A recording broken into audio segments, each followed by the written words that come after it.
What's so funny? That's what, when Tony and William were here, I had a lever like this with a little piece of hose on it and it had oil in it. And Tony just couldn't resist. So he picked it up. Of course, he was looking at it, pulled the lever, and it just shot fluid all over him. T-bone. T-bone. All right, guys, so we're back here for another update. We're going to be doing some more behind the scenes on RL's design for his frame and forks and bars.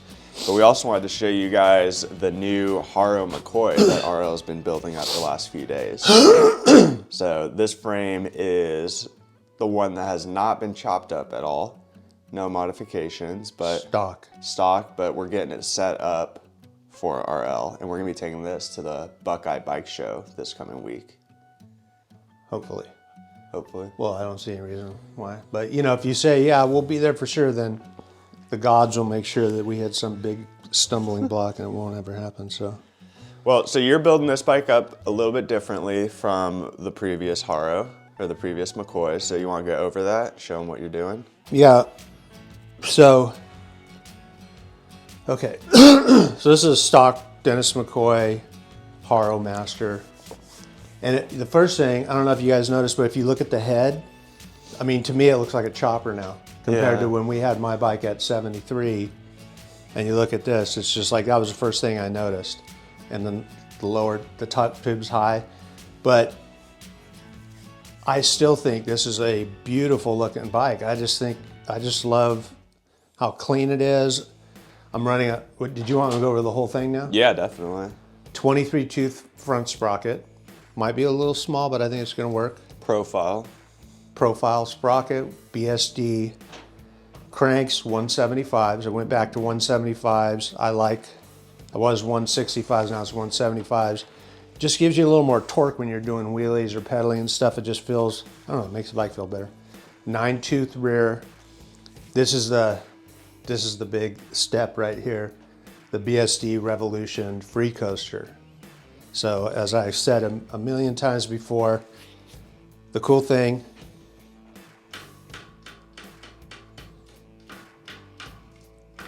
no slack.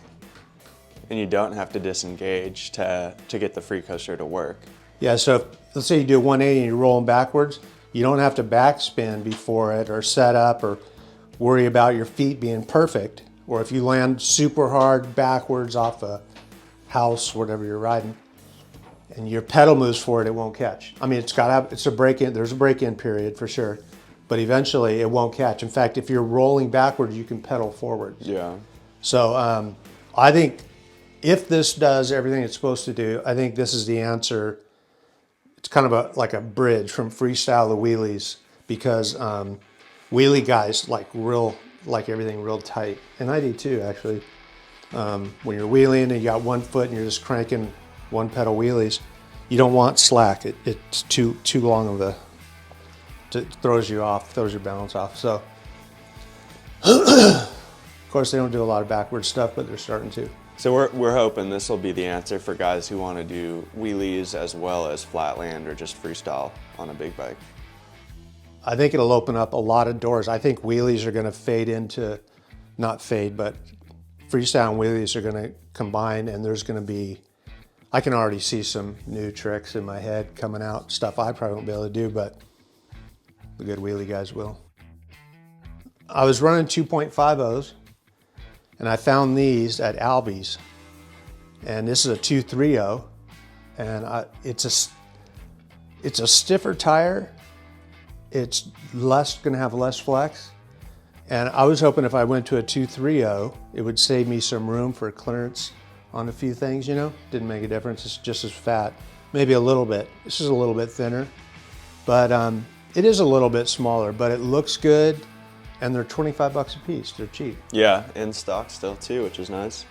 Yeah, and I'm pretty sure this is gonna be one of those tires. If you get into lightweight tires, whenever I get into lightweight tires, I get flats. I don't know, but I don't think I'm gonna get any flats with this. Yeah, that one seems really thick and solid, and for me, I like the tread and the look of it. It's kind of like not too flashy, but it still has that mean look to it.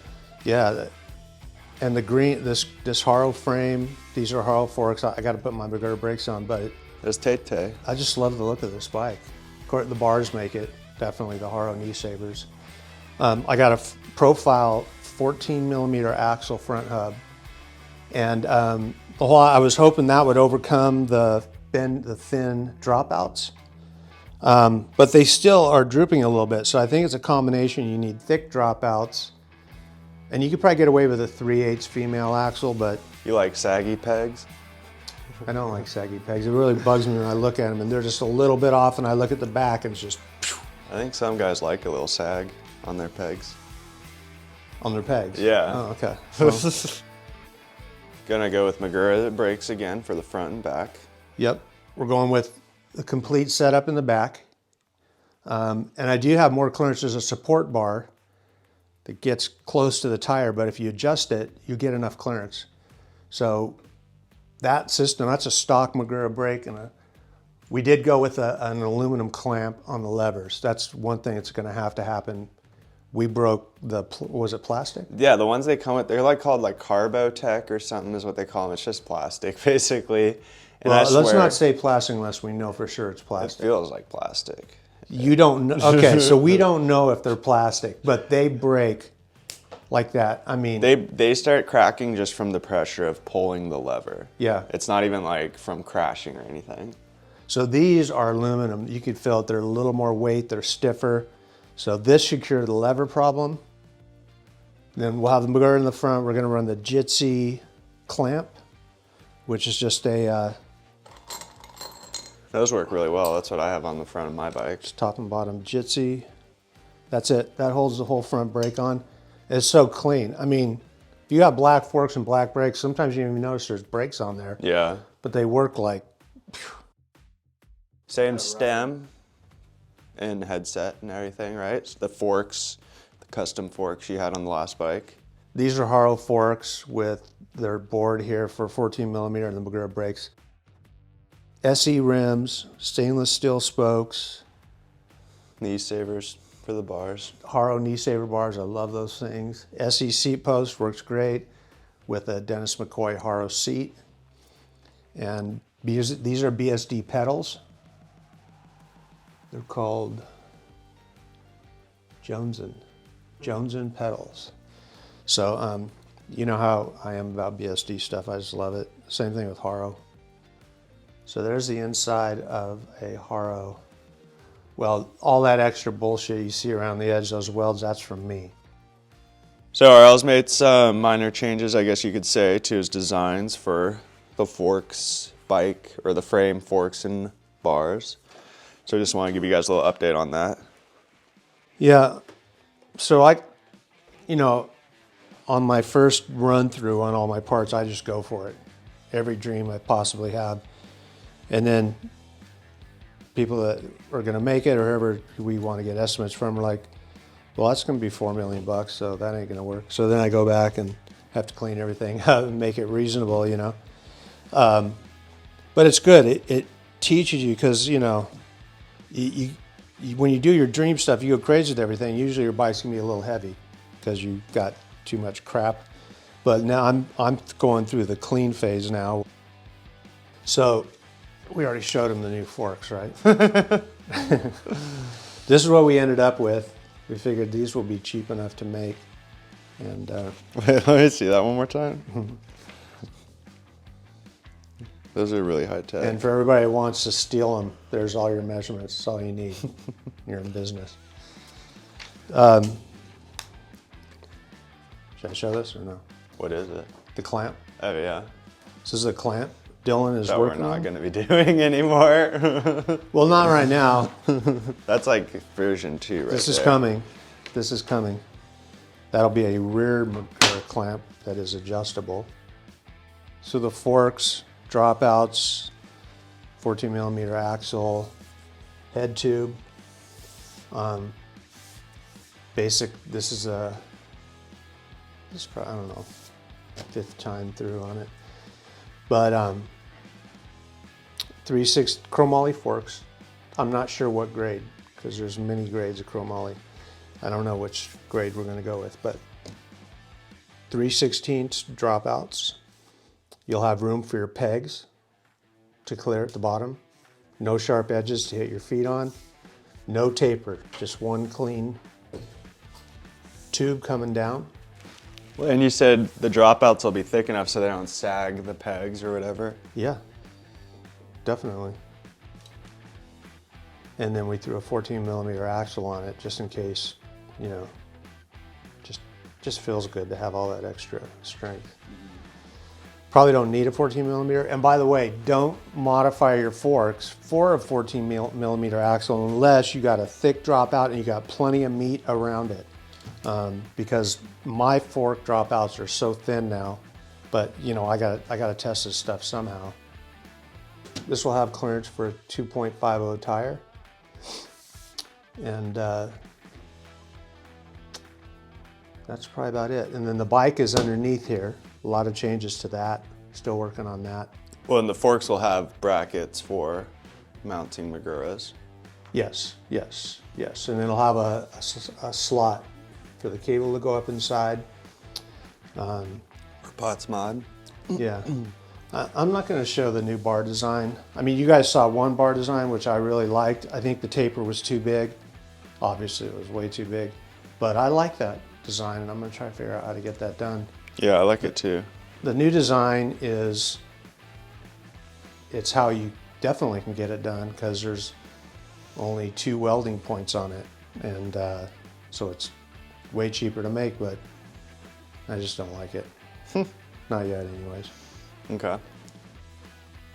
And that's probably about.